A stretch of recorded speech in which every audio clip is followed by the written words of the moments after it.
Eu acho que o principal motivo pelo qual você não consegue compreender muito bem o inglês falado é porque você não entende as diferenças entre o inglês que você estuda e o inglês que as pessoas realmente utilizam quando elas estão falando.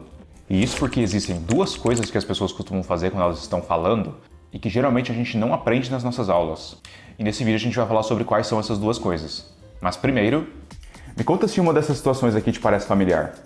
Você consegue entender o inglês escrito de maneira relativamente tranquila, mas quando alguém começa a falar, parece que a pessoa está falando grego. Words written in English. Ou talvez você até consegue ter uma certa compreensão do inglês falado, tipo quando você está ouvindo inglês nas suas aulas, ouvindo o seu professor falando, ou seus colegas de turma, ou quando você está acompanhando algum diálogo do seu livro, principalmente se você escuta repetidas vezes. Mas quando você tenta assistir algum filme, ouvir uma música, ouvir um podcast, ou qualquer outro tipo de material que seja um pouquinho menos curado, por assim dizer, do que os áudios do seu livro, que geralmente são escritos com roteiros e eles só utilizam o vocabulário certo, tem pessoas falando muito claramente, enfim. Quando você tenta ir além desse tipo de material, parece que a coisa desanda. Ou seja, quando você tenta praticar o que a gente chama de authentic listening, que é o listening de materiais produzidos autenticamente por pessoas em contextos diversos, como vídeos, músicas, filmes e etc. E não algo feito para um curso de idiomas ou para um livro-texto, como aqueles dialogozinhos, conversinhas que a gente sempre tem em qualquer material de curso de inglês. Bom, pessoal, fonética, e principalmente a fonética do inglês, pode ser um assunto meio complicadinho. Quem dera se todas as línguas tivessem uma fonética tão legal quanto a do português, né? Tão legal e tão regular. Geralmente a gente escreve uma palavra de um jeito e a gente fala essa palavra do mesmo jeito. Só que, é claro, o inglês não é assim.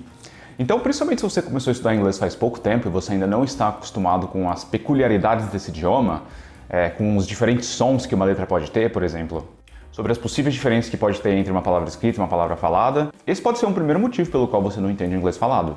Normal. Pode ser que você só precise de mais tempo e prática para poder desenvolver mais essa skill. Quando a gente está falando sobre desenvolver as nossas habilidades de compreensão do inglês, reading, listening, speaking e writing, a gente precisa de baby steps, com calma, um passinho de cada vez. Só que nesse vídeo de hoje eu queria falar um pouco mais sobre outro tipo de situação. Porque pode ser que você talvez não seja tão iniciante assim. Pode ser que você já esteja estudando inglês há meses ou anos, dependendo do caso. Você até consegue compreender o inglês em contextos mais regulares e controlados, por exemplo, a sala de aula. Mas ainda sente muita dificuldade nas situações de inglês autêntico que a gente falou ali em cima. Talvez, principalmente quando a pessoa que está falando é um falante nativo. E mais ainda se a pessoa tiver um sotaque que não for familiar para você. This is impossible to understand. Então, nesse vídeo aqui a gente vai fazer um troubleshooting. Ou seja, a gente vai tentar identificar possíveis problemas que você pode estar tendo e quais são as possíveis causas desse problema. E aqui eu vou direto ao ponto. Provavelmente a razão pela qual você não está compreendendo o inglês tão bem quanto você gostaria é simplesmente porque você não está praticando o suficiente. E aqui não tem segredo, não tem desculpa, não tem conversa e não tem massagem. Geralmente, quando as pessoas estão com alguma dificuldade no inglês, o problema, no fim das contas, é esse mesmo. Você precisa praticar mais. Eu sei que isso é uma coisa que as pessoas às vezes não gostam muito de ouvir, mas it's the truth. Você faz suas aulas 1 ou 2 vezes por semana, pratica o seu Duolingo por 10 minutinhos de vez em quando e acha que está praticando o suficiente? Não tá. Se você realmente está comprometido em melhorar no inglês, você precisa de prática constante e focada, de preferência diariamente. No caso, como a gente está falando sobre praticar o listening, por exemplo, é você definir que todo dia você vai praticar uma música ouvindo a letra, acompanhando com a letra escrita, se necessário, estudando e voltando em pontos de dificuldade, parando e analisando a pronúncia de palavras novas, etc. Ou com vídeos, podcasts, diálogos no YouTube, enfim. Existe uma série de podcasts que você pode usar para praticar o listening, como Podcasts in English. Já no YouTube, é possível praticar diálogos também.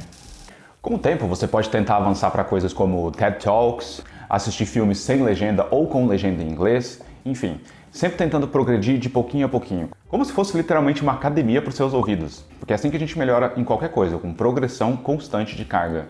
E se você começar a fazer isso de verdade, com o inglês autêntico, pode ser que você perceba uma coisa muito importante.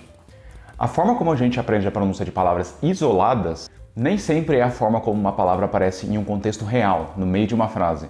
E é aqui que eu quero falar sobre um conceito de fonética que é muito importante, mas que, pelo menos ao meu ver, não é muito comentado. Em inglês, a gente chama esse conceito de liaison, que é uma palavra que vem do francês, na verdade, e que significa basicamente conexão ou ligação. Mas o que isso significa pra gente? Bom, pega essa frase aqui. E essa também. São frases sem contexto, que eu elaborei só para explicar esse conceito. Bom, como que a gente poderia pronunciar essas frases? Primeiro, da seguinte forma. Don't you think he used to be better in the past? E a outra. Do you think you're going to pick it up? Veja que eu pronunciei essas frases bem pausadamente, demarcando a diferença entre os diferentes termos. Agora, e se eu pronunciasse assim? Don't you think you used to be better in the past? Do you think you're going to pick it up? Percebeu a diferença? E qual dessas pronúncias você acha que seria mais provável de aparecer em um contexto autêntico, do dia a dia? É claro que é a segunda. E a segunda pronúncia é a que contém exemplos de liaison. Liaison, aqui pra gente, nada mais é do que o processo natural de ligação da última consoante de uma palavra com a primeira vogal de outra. Tem uma série de exemplos de quando isso acontece numa fala natural, ilustrados na imagem pelas setinhas debaixo de algumas letras. A gente não fala don't, you, e sim don't you, meio que juntando as duas num bolo só. A gente não fala better in, e sim better in, e por assim vai. Aí estão todos os exemplos de liaison que nós podemos ter nessas frases. E isso é uma coisa natural, que a gente faz inclusive no português também. Então a lição número 1 que a gente pode tirar desse vídeo é: para de achar que as pessoas sempre vão pronunciar todas as palavras bonitinhas e certinhas para você entender, porque quase sempre elas não vão. Para piorar ainda mais, ainda tem outro fenômeno interessante que acontece quando a gente está pronunciando, principalmente quando a nossa fala é rápida, que a gente chama de vowel reduction, ou redução de vogais.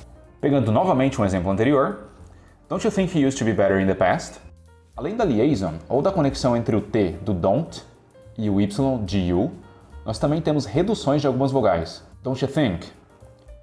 Perceba que eu não falo don't you, e sim don't ya. Ou seja, os sons vocálicos do nosso you literalmente ficam reduzidos a uma espécie de don't ya. Esse somzinho estranho a gente chama de schwa. O schwa é o que acontece quando uma vogal é reduzida e acaba soando meio fraquinha. E isso acontece toda hora. Na mesma frase a gente tem outra vowel reduction bem comum. Used to, used to, pronunciado como used to. Ao invés de to, a gente fala t. Tá bom, mas afinal, o que tudo isso significa pra gente na prática? Significa principalmente que você precisa estudar e praticar mais. Tá percebendo um padrão aqui? Mas principalmente estudar e praticar da maneira certa, utilizando materiais autênticos, ou seja, que vão te colocar em contato com o inglês que as pessoas efetivamente utilizam no dia a dia. Aprender alguma das liaisons mais comuns que nós temos pode ser útil, como por exemplo entre os termos do e you, do you like chocolate, ou entre want to e going to, do you wanna eat chocolate? Mas enfim, no fim das contas, o que a gente sempre precisa é de mais exposição ao inglês. Não importa qual seja a área na qual você quer melhorar. E nesse caso específico aqui, eu acho super válido você não só procurar materiais em que você possa ouvir o inglês autêntico, mas também que você possa ler a transcrição daquilo que está sendo dito. Então aqui vale algumas das coisas que a gente já comentou, por exemplo, você pode ouvir música com a letra do lado, você pode ouvir alguns podcasts que tenham a transcrição de tudo que está sendo dito, ou até mesmo filmes e séries com a legenda em inglês. Fazendo isso, você vai acabar percebendo os momentos em que as pessoas utilizam liaison, os momentos em que nós temos redução de vogais, entonações diferentes e a forma como as pessoas de fato pronunciam algumas palavras, enfim. Uma outra coisa que pode estar atrapalhando o seu entendimento do inglês falado é a falta de familiaridade com sotaques diferentes. E aqui entram vários níveis diferentes de conhecimento ou desconhecimento. Primeiro tem aquelas pessoas que realmente só têm contato com o inglês falado dentro da sala de aula, seja ouvindo o professor ou ouvindo outros colegas ou os áudios do livro, e tem zero contato com outras pessoas falando o idioma. Eu só assisto coisa dublada. Mó chato ter que ficar assistindo em inglês com legenda, ter que ficar assistindo e lendo ao mesmo tempo. Não gosto não, tenho preguiça. Por exemplo, esse tipo de pessoa aí, sabe? Talvez inclusive você seja uma delas. Mas mesmo que você até tenha contato com o inglês autêntico no dia a dia, a gente vive num mundo onde os Estados Unidos ainda tem uma grandíssima influência no conteúdo que a gente consome. A tal ponto que grande parte da mídia em inglês que a gente tem geralmente vem de lá. E isso pode fazer com que muitas pessoas fiquem relativamente boas em entender sotaques estadunidenses, mas sintam muita dificuldade em entender um britânico falando, por exemplo. E eu acredito que os sotaques britânicos talvez mereçam atenção especial. Primeiro porque os britânicos são falantes nativos do inglês, e tem gente que reporta ter mais dificuldade em entender nativos falando. E segundo porque, pela minha experiência como professor, são os sotaques que eu mais vejo gente tendo dificuldade de entender. E além disso, um último ponto importantíssimo que precisa ser ressaltado. Você não precisa entender todas as palavras para captar a mensagem que alguém está dizendo. E isso é um tipo de vício que muitas pessoas têm de se prender muito nos detalhes e querer focar em palavras específicas, tentar entender palavras específicas e perder o resto da mensagem. E isso é particularmente nocivo no listening, porque no listening nem sempre a gente pode se dar ao luxo de ficar parando o áudio, ficar parando a mensagem para tentar entender palavras. Então, se você está ouvindo uma pessoa falar, por exemplo, você fica pensando demais em uma palavra que a pessoa disse e você não entendeu, você acaba perdendo todo o resto do que aquela pessoa disse. Então, se você é o tipo de pessoa que tem uma tendência a querer entender 100% do que você está absorvendo, senão não vale a pena, você precisa dar uma olhada nesse vídeo aqui. Nesse vídeo a gente foca mais na leitura, mas as dicas de interpretação que eu mostro lá valem para o listening também. Mas por hoje é isso, bye bye!